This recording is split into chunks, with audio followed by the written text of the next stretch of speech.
ज्ञानार्जन के अभिलाषी परम प्रिय छात्रों, आज आपके सम्मुख हाइब्रिडाइजेशन या संकरण के बारे में कुछ मुख्य तथ्य प्रस्तुत करेंगे।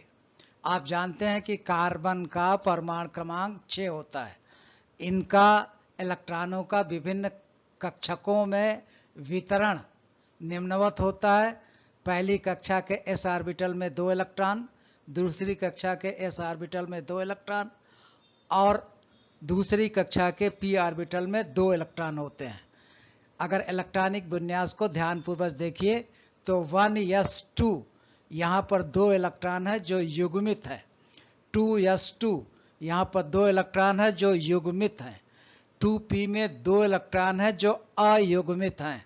इस तरीके से अगर संयोजकता का पता करना चाहें तो चूंकि अयुग्मित इलेक्ट्रॉनों की संख्या 2 है, इसलिए इसकी अधिकतम संयोजकता 2 ही आकलित की जा सकती है। लेकिन ऑर्गेनिक केमिस्ट्री में करोड़ों ऐसे कंपाउंड हैं जिसमें कार्बन परमाणु की संयोजकता 4 स्पष्ट रूप से दिखाई पड़ती है। ये 4 जो संयोजकता दिखाई पड़ती है उसकी व्याख्या हम किस तरीके से करेंगे। अभी जो आपके सम्मुख मैंने बताया 1s2, 2s2, 2p2, ये आपका ग्राउंड स्टेट कॉन्फ़िगरेशन है। ये क्या आपका है?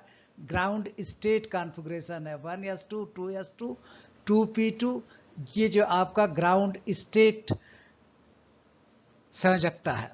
उसके बाद ये आपको देखिए एक ही इलेक्ट्रॉन यहाँ पर अयुग्मित है और यहाँ पर भी एक ही इलेक्ट्रॉन अयुग्मित है, इसलिए अधिकतम संयोजकता 2 होगी। लेकिन जब थोड़ी सी इसको एनर्जी मिलती है तो 2s का इलेक्ट्रॉन प्रमोट होकर के 2p में चला जाता है। इस तरीके से कुल अयुग्मित इलेक्ट्रॉनों की संख्या 4 हो जाती है। 1s में 2 तो रहेगा ही रहेगा, 2s में 1 और 2p में कुल 3 इलेक्ट्रॉन हो जाएंगे, यानी कुल 4 इलेक्ट्रॉन अयुग्मित हो जाएंगे और इसकी मैक्सिमम संयोजकता 4 की पुष्टि की जा सकती है और यही प्रदर्शित होती है। क्योंकि अगर हम 2 मानेंगे तो कतई जो है हम 4 टेट्रावैलेंसी की व्याख्या नहीं कर सकते।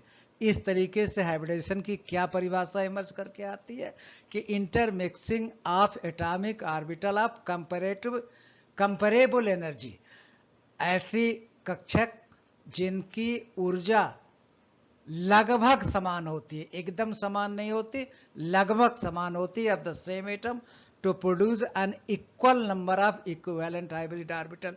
जिन कक्षकों की ऊर्जा लगभग समान होती है वो कक्षक आपस में ऊर्जा का पुनर्वितरण करते हैं और जितनी कक्षाएं आपस में मिलती हैं उतनी ही संख्या में नए कक्षक बनते हैं और सभी बनने वाले नए कक्षक डीजनरेट होते हैं, यानी सभी की ऊर्जा समान होती है।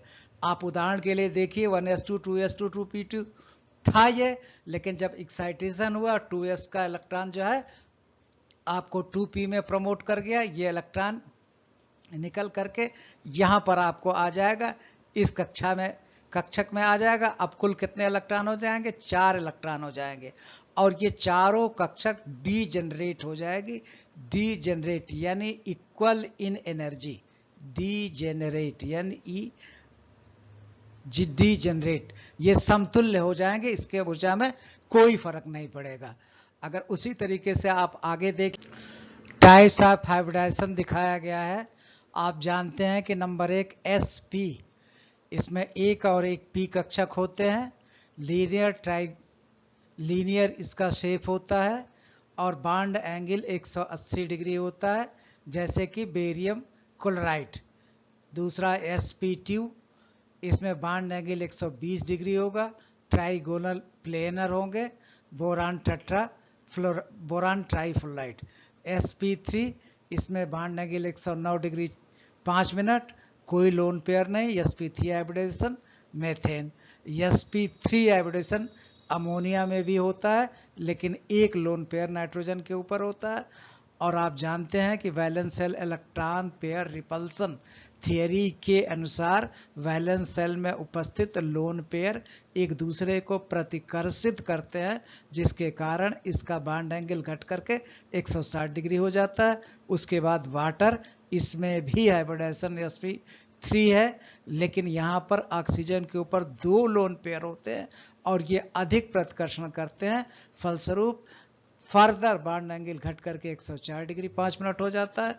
उसके बाद sp3d ट्राइगोनल बाइपिरामिडल, ये फास्फोरस पेंटाक्लोराइड में होता है, जो इक्वेटोरियल प्लेन में in the plane of paper होते हैं, उनके बीच 120 डिग्री का एंगल होता है, और जो प्लेन के सापेक्ष लंबवत होता है वो 90 डिग्री का होता है।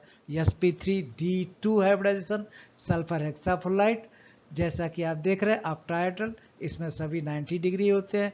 D2sp3 ये भी जो है ऑक्टाहेड्रल 90 डिग्री होता है, मिलेगा। उसी तरह sp हाइब्रिडाइजेशन आपको दिखाया गया 180 डिग्री यहाँ होता है। उसी तरह sp2 हाइब्रिडाइजेशन में 120 डिग्री यहाँ पर है। sp3 में अभी बताया 109 डिग्री 4 मिनट है, और उसके बाद sp3 एक लोन पेयर है तो घट करके 107 हो गया, और उसी तरीके से यहाँ 2 लोन पेयर ऑक्सीजन के ऊपर है तो यहाँ घट करके 104 और ज़्यादा घट गया। और sp3d का चाहे सल्फर टेट्राफ्लोराइड हो, क्लोरीन ट्राइफ्लोरो क्लोरीन हो, ज़ीनान डाइफ्लोराइड हो, ये सब जो है sp3d आपको टेट्रागोनल बाइपिरामिडल आपको शेप दिखाई को मिलेगा, जैसे आपने शुरू में देखा था जो है। उसके बाद आपको sp3d2 हाइब्रिडाइजेशन सल्फर हेक्साफोलाइड आपको है, और यहाँ पर जो है sp3 वही दिखाया, ज़ीनान डाइफ्लोराइड दिखाया गया है। उसके बाद D2sp3 ये आपको जो है हेक्सासाइनो फेरेट आयन जो है, इसमें कॉपर की आयरन की वैलेंसी 2 है, और यहाँ 4 साइनाइड ग्रुप है, साइनाइड की 4 माइनस, फेरस की +2, इसलिए माइनस के 4 चार्ज इस पर हैं। ये आपको सब जो है ऑक्टाहेड्रल ज्योमेट्री है। इस तरीके से इंपॉर्टेंस ये है कि lone pair repel more strongly than the bond pair, जो शुरू में बताया था हमने कि सबसे मैक्सिमम लोन पेयर में, फिर उसके बाद लोन पेयर बॉन्ड पेयर में, फिर उसके बाद बॉन्ड पेयर बार पेयर में। Therefore as the number of lone pair increases bond angle gets decreases. Methane में sp3 हाइब्रिडाइजेशन 109 डिग्री, अमोनिया में 1 लोन पेयर 160 डिग्री, वाटर में भी जो है sp3 हाइब्रिडाइजेशन लेकिन 2 लोन पेयर के कारण 104.5 डिग्री होता है। This is one of the most important application of hybridization and BSc आप एक्सप्लेनिंग द मॉलिक्यूलर ज्योमेट्री।